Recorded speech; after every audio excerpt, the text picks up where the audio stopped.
इनी पुत्रा ठीक रहित तो जे लेखा हमार बेटी सुंदर बा ओ लेखा दामाद खोजती सुंदर, लेकिन खाली नाम सुंदर खोजले बा चढ़वा।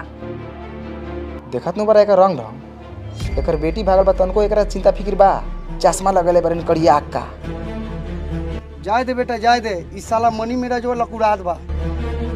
का मेहमान जी कहू ना बहनिया के समाचार। तो लड़की को हम खोजवाएंगे, गारंटी हम लेते हैं कि तोरा बेटा के ब्याह कराएंगे। तू था टेबल पर से, टेबल कमजोर है। अब नहीं के बनेगा शुद्ध महतो। इस साला के नाम देखे तेरा कितना बढ़िया बा, मनी मेराज, लेकिन साला के मुंह बा बोका के गार लेकर। ऐ साला भीतर हम की तरह के 45,000 के बर्गर लेग पीस किया मसाला वाला।